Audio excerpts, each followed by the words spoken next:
কলমি শাক তো অনেক রকমেরই রান্না করে খাইলেন। আজকে না হয় একটু অন্যরকম, মানে আমি যেভাবে দেখাই ওইভাবে রান্না করে খেয়ে দেখতে পারেন। হ্যালো এভরিওয়ান, আসসালামু আলাইকুম। সবাই কেমন আছেন? আজকে আমি আপনাদেরকে দেখাবো শুটকি দিয়ে আর কাঁঠালের বিচি দিয়ে কলমি শাক রান্না করে খাওয়াটা। আর এই রেসিপিটা আমি অবশ্য আমার শাশুড়ির কাছ থেকে শিখেছি। তো যাই হোক, এখানে আমি কলমি শাকগুলো ধুয়ে কুচি কুচি করে কেটে নিয়েছি, শুটকিগুলো সুন্দর মতো ধুয়ে নিয়েছি, আর কাঁঠালের বিচিটা সিদ্ধ করে নিতে হবে, সিদ্ধ করে ওটা থেতলে নিয়েছি। তো যাই হোক, কড়াইতে আমি মোটামুটি তেল দিয়ে বেশি করে আর কি পেঁয়াজটা দেওয়ার চেষ্টা করছি। তো এর ভিতরে আমি একটু লবণ দিয়ে দিলাম, কারণ লবণ দিলে পেঁয়াজটা তাড়াতাড়ি আর কি ভাজা ভাজা হয়ে যাবে, সিদ্ধ হবে।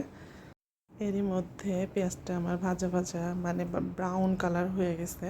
তো এক্ষেত্রে আমি শুটকি দিয়ে দিয়েছি, শুটকিগুলো সুন্দর মতো ভেজে নিয়েছি আর কি পেঁয়াজের সাথে।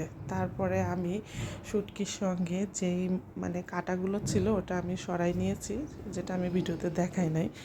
আর এরপরে আমি হলুদের গুঁড়া, তারপরে কাঁচামরিচ, তারপরে মরিচের গুঁড়া সব কিছু দিয়ে কাঁঠালের বিচিগুলো, আর আগে তো শুটকি দিয়েই দিয়েছি, দিয়ে এগুলো ভালো করে কষাই নিছি।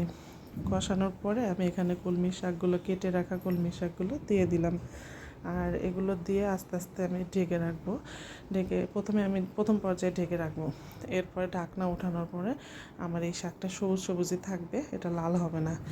আর এটা হয়তো যেটুকু লাল দেখা যাচ্ছে, এটা অবশ্য ক্যামেরার কারণে দেখা যাচ্ছে, তবে এই শাকটা পুরোই সবুজ। আর এটা মনে করেন যে একটু তেল বেশি করে দিতে হবে, আর ভাজা ভাজা করে ফেলতে হবে নাড়তে নাড়তে। আর এই যে ফাইনালি আমার কলমি শাকের আর কি কাঁঠালের বিচি আর শুটকি দিয়ে রান্না কমপ্লিট। অবশ্য আমার শ্বশুরবাড়ির এই দিকের মানুষ এটাকে বলে ভর্তা তেল, ভর্তা তেল।